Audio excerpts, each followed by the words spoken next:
Welcome to our deep dive. We're getting into one of the most uh, persistent and frankly frustrating paradoxes in high-risk industries today. It's a huge one. I mean, you look at these massive, sophisticated organizations.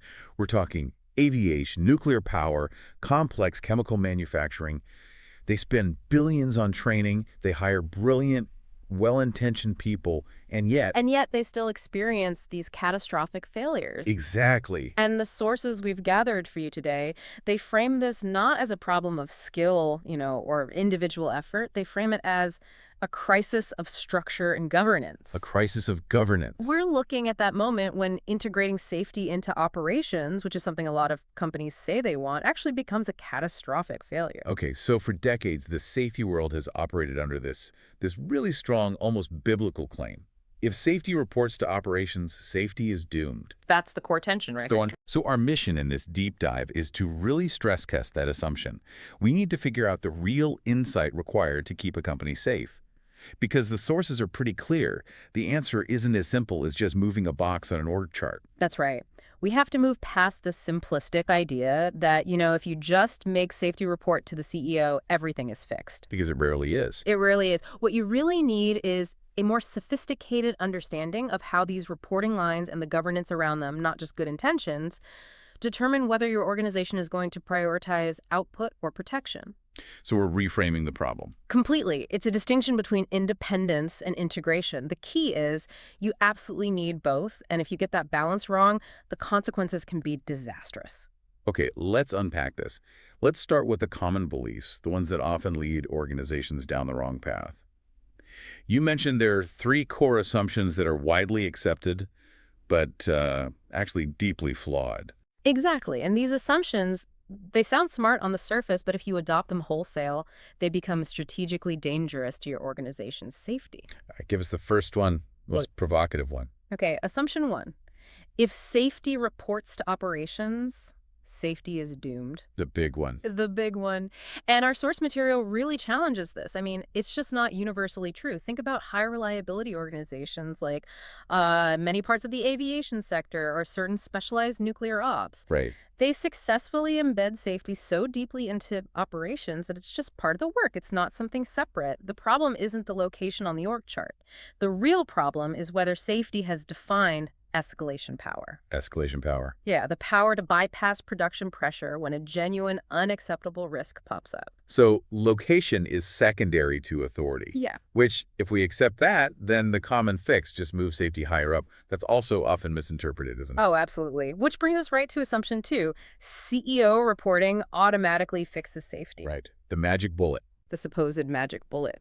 But if you move safety to the executive level and the CEO is only focused on, say, short-term growth and just treats safety as compliance hygiene, It's a box to check. a box to check on a regulatory list, Yeah. then safety still loses. It just loses at a higher altitude, But the outcome is exactly the same. The reporting line doesn't automatically give you courage or authority. Effective governance mechanisms do. That's a tough lesson. Because so many safety leaders, they struggle daily, feeling like operations just sees them as the enemy, a drag on efficiency. Which is a perfect segue to assumption three. Operations don't care about safety. And that's just not true. It's not true, and it's a strategically dangerous belief to hold. I mean, think about it. Operations leaders care profoundly about reliability, uptime, reputation, and critically, the financial cost of disruption and insurance. The typical failure here isn't apathy. It's a communication failure. Too often, safety professionals speak in this rigid, technical, regulatory language. They fail to translate protection into the business risk language that operations leaders actually understand and value. They're speaking compliance. They're speaking compliance when they should be speaking enterprise loss prevention. I really want to dwell on that for a second. Mm.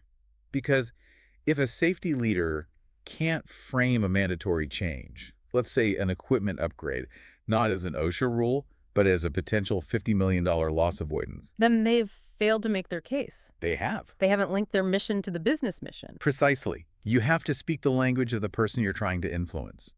If you frame safety as a drag, well, it's going to be treated like one. If you frame it as foundational to reliability and protecting enterprise value, it suddenly becomes non-negotiable.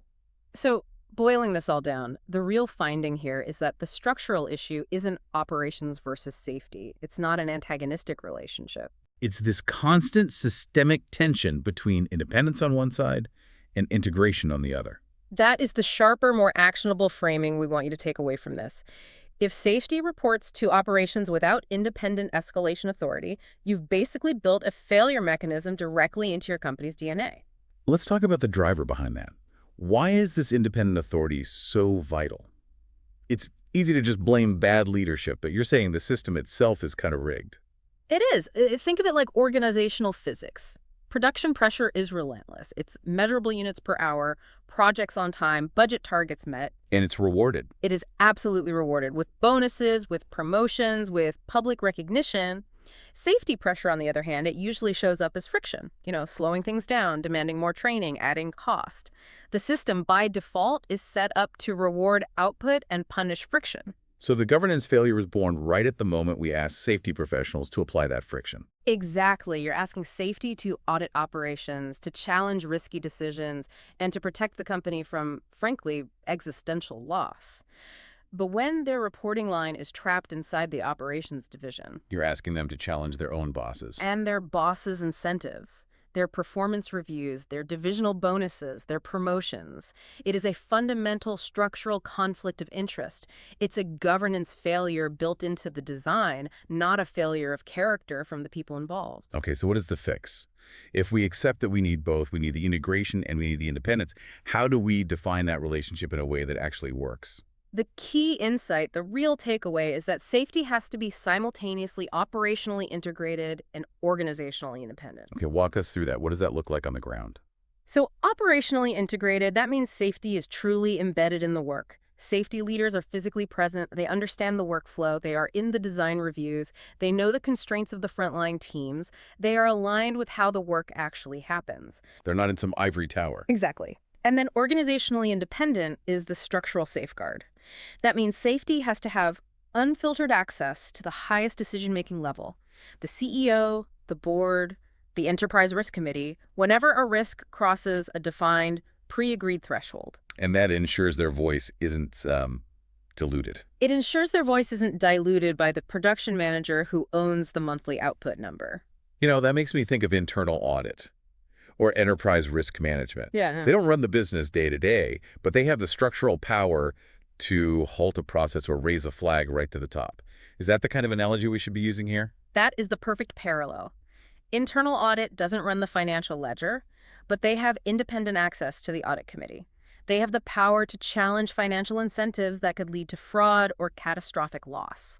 Safety needs that exact same organizational legitimacy and structure to challenge production incentives that could lead to catastrophe. So they're not a police force, but they're not a bystander either. They're an essential internal governor. That's the role. So why does this separation matter so much in practice? It's about having critical protections in place. What are the specific governance advantages that independence gives you? This is what we're calling the reframed 5 reasons why that executive level legitimacy is so essential. It goes way beyond just checking a regulatory box. Okay, let's hear them. First, enterprise risk oversight. Safety cannot be siloed as some departmental compliance issue.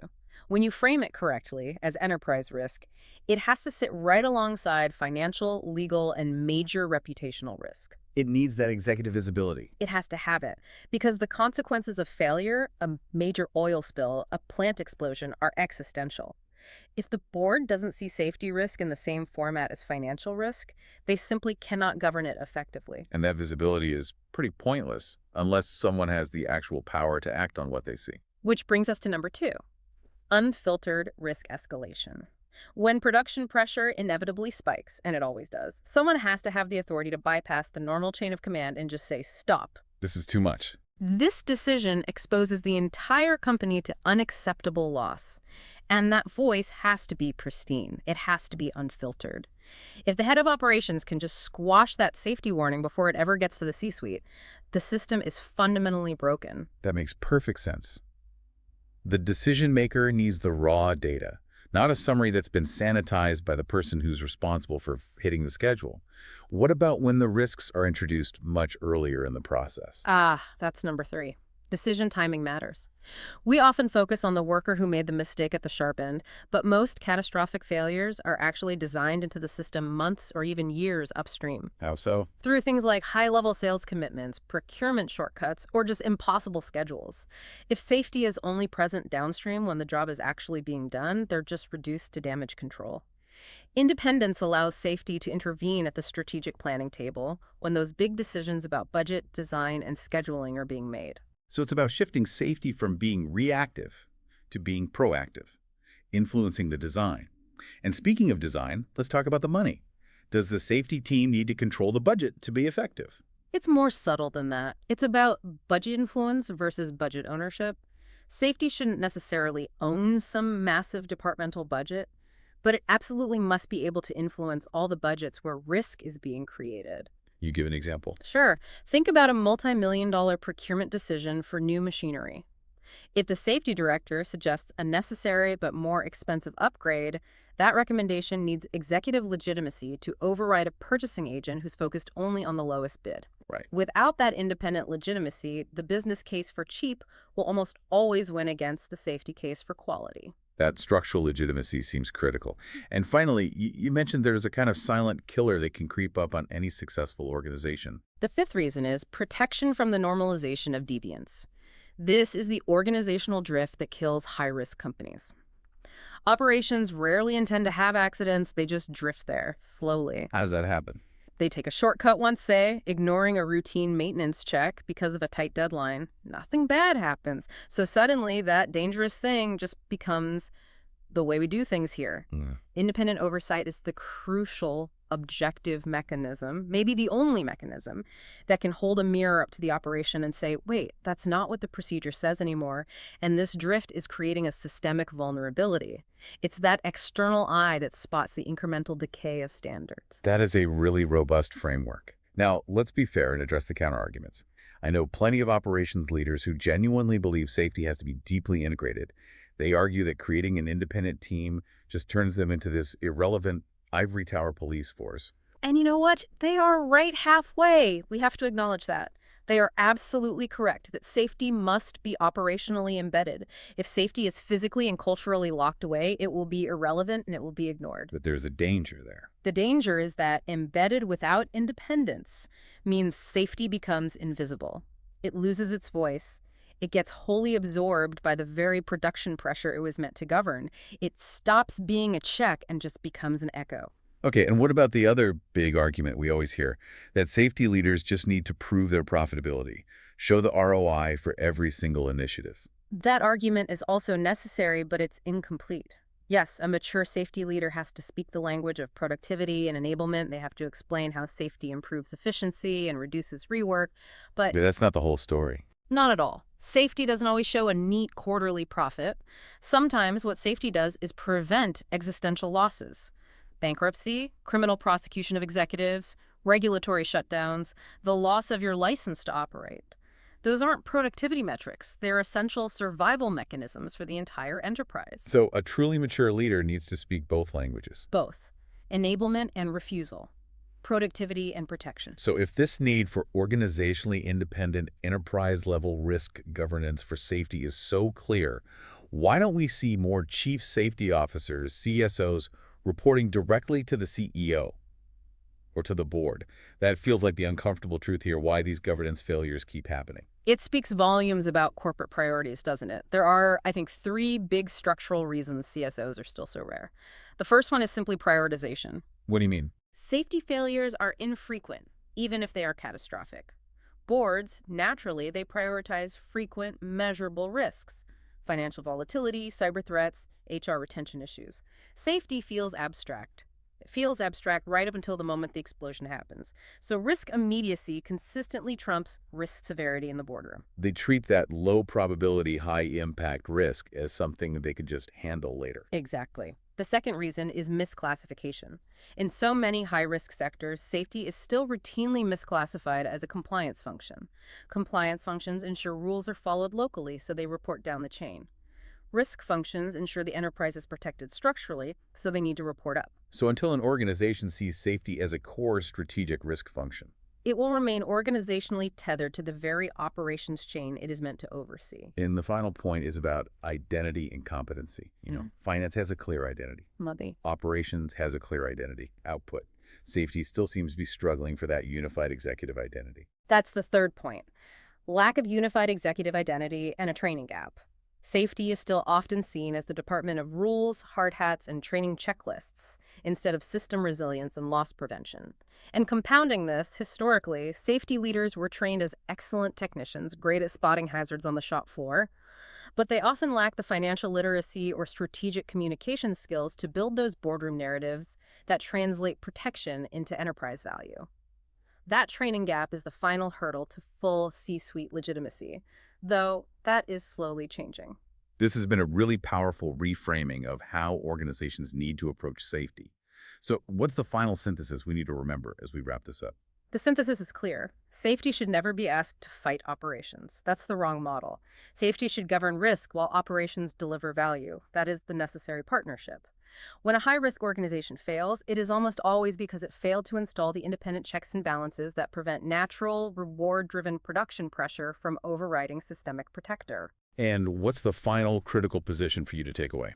When safety lacks independent escalation authority, executive access, and structural protection from production pressure, it honestly doesn't matter how collaborative or well-intentioned everyone in the organization is.